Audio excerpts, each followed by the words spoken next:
What I'm going to talk about tonight is the dark and very, very, very dark history of the system that we live in. We live in a system, and there are people who are very powerful in this world who actually have think tanks that get together regularly on a regular basis, and they basically manufacture this society that we live in. It's a system.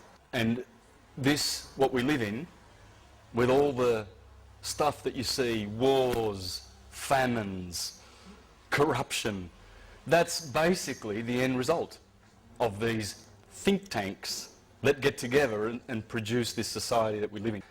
All right, so we look around us and we know that there's something wrong.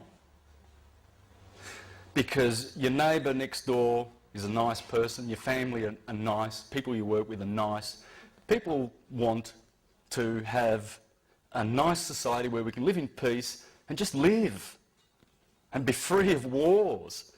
So you think, well, where's it coming from? Where is this a constant tribulation that we have to go through? Now think 500 years back.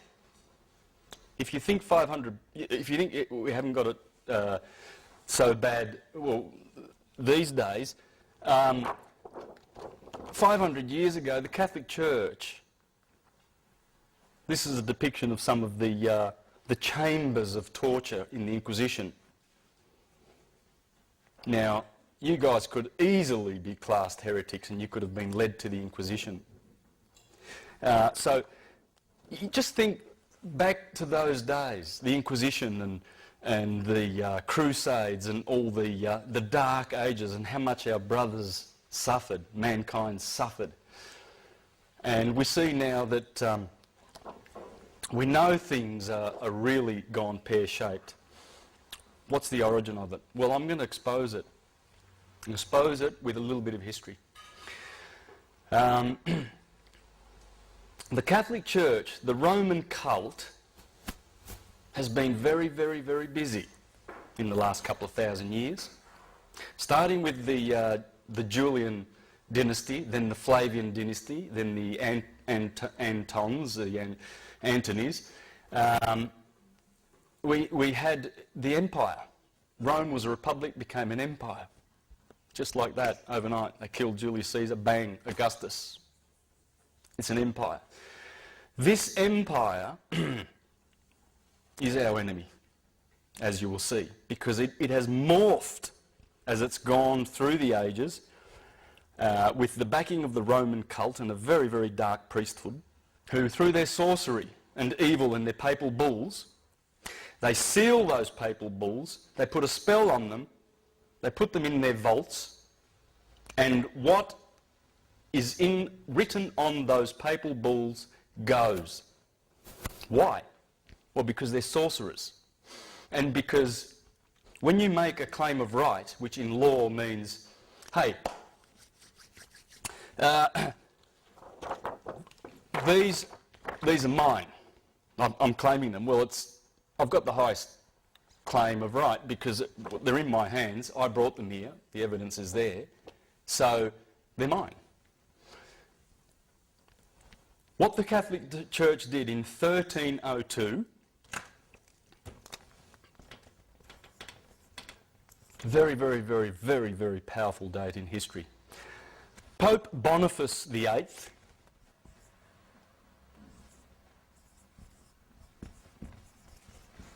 very similar to my name, by the way. My name's Bonacci, and that is, bon means good. Now get this, right? Face means to do in Latin. Do-gooder.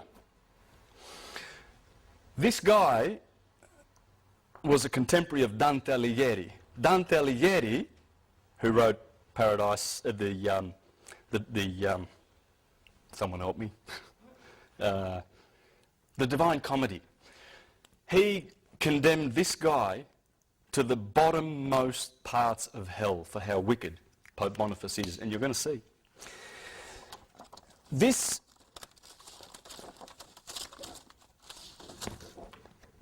there's his tombstone. You see the crown? It's a double crown. Put that on because King Philip in France had a crown. And Prince Philip was a nasty, nasty guy. He's the one who in 1307, get these dates, they destroyed the Knights Templar. They had to, because they were rivals.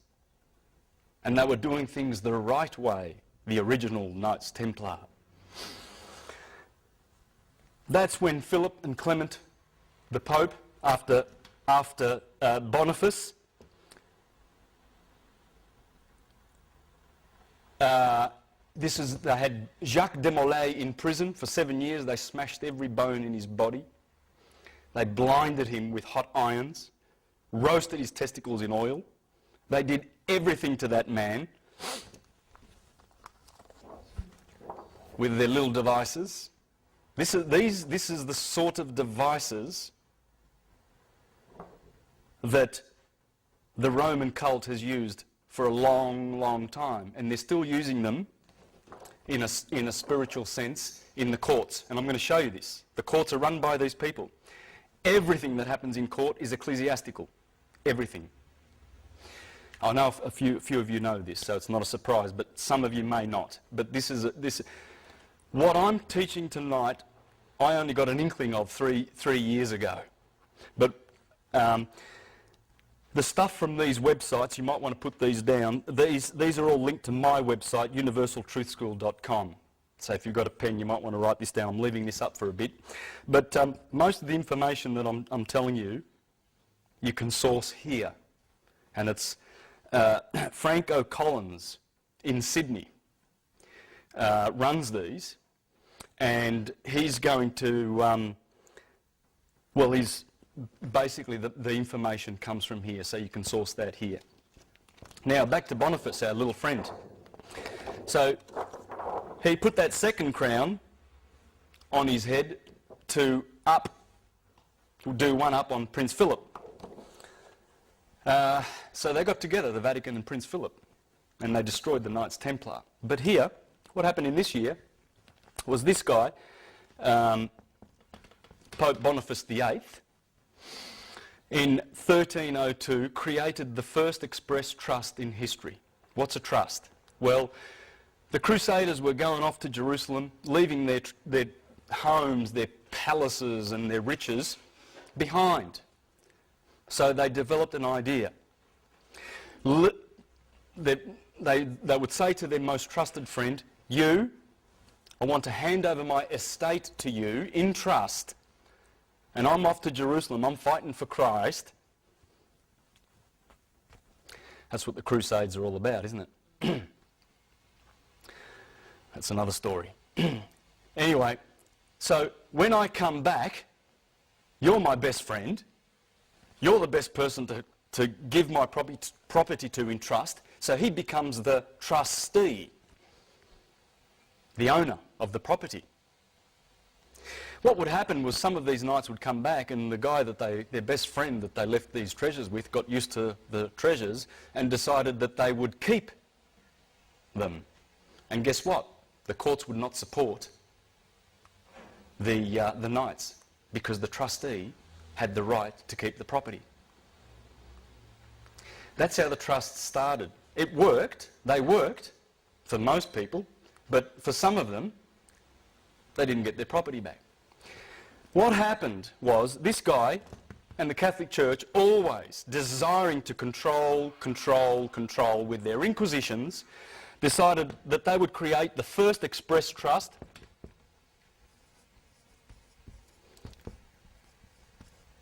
in history.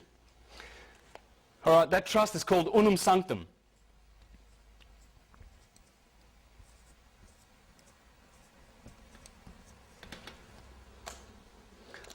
What does the papal bull say that they created to stick in their vault and put their spell on that has cursed us so much, this Unum Sanctum? It says that all the world and all the souls in it are ours. Remember the right of claim? This is mine. Well, a claim of right. They made a claim of right. They rocked up, sitting on top of the world, look around, seeing all these people sleeping, got all these gold in their vaults and all this power, and they said, we own the world. And so they do, because no one has challenged that. No one has challenged unum sanctum, this papal bull. It's in the vaults. And it's a curse on mankind, and I'll show you how. This was the first express trust in history. So they have claimed the whole world and all the souls therein. And you will see, by virtue of your birth certificate, that that is the title of your soul that they own in their registries. They have registered you. And that is the title to your soul. So what you're going to learn in the second half of this presentation with Serena is how to collapse those trusts, because it's the only way to get out of the system and claim your dominion as children of God, of the universe, and not as their slaves, as people lost at sea, incompetent, because that's how they consider you when you walk into court, an incompetent, dead, with no soul, because they own it. And those black judges who are priests of Baal, they are ecclesiastical. And I'll show you that after we go through a little bit more history. This is painful history, because if anyone of you have done their history and read a lot, you know, like through the Dark Ages, you'll know how much humanity suffered. Do you remember the Huguenots in France, the Lollards in Scotland, the Collegiants, the Socinians, the Anabaptists, the Waldenses? They started around this time and everything. These guys started the Inquisition at that time because people were waking up back then. But they killed that. Then 300 years later, 200 years later, the Renaissance, that came back through the Hermetic wisdom that they were drawing from Egypt via Hermes, the Hermetica, which created all the geniuses that have ever existed, because every genius has read the Hermetica, because that's where the Bible draws all of its inspiration from. Michelangelo, they were weaned on the Hermetica. What happened? Well, we're going to go through a bit of history to show how they came down on that awakening too. That Renaissance was squashed. This one ain't going to get squashed. This one, people are waking up. We shouldn't be angry about the evil that they represent. It's the fact that they are insane. They're insane. The elite families who control the Vatican and who are behind this corporation, and it's the corporation of the Apostle Peter, because Constantine, we can go earlier than this, we can go to 325, Constantine the Great. Supposedly, hundreds of years later, they found Constantine's donation. And that donation was written to his Pope Sylvester, to his... Constantine was, of course, the emperor. The Pope was Sylvester. And apparently Constantine says to Sylvester in this document, St. Peter is the apostle of Jesus, that Jesus gave the kingdom of this earth to, therefore we're going to claim taxes based on that, on the donation of Constantine. We're paying taxes because of that fictional document, guys. All taxes to Rome. And the elite families, the insane Khazarian and Venetian black nobility families, just like the Saxe-Coburg-Gothas, that the Windsor family, false name. These are the black nobility family. Bankers, bullion brokers. There's a book called Babylon's Bankers. There's a chapter in there called Monotheism, Military, Money, and monotheism, military, money, monarchies. He has exposed that this gathering, this cabal, they can't work separate from each other. A lot of people, when they see this pyramid of control, and they put the Queen on the top, and the Zionists and the Freemasons, don't understand that the Vatican and the Jesuits and the Superior General of the Jesuits actually sit on top, behind the scenes, but they work together. Then they have, that's the crown and the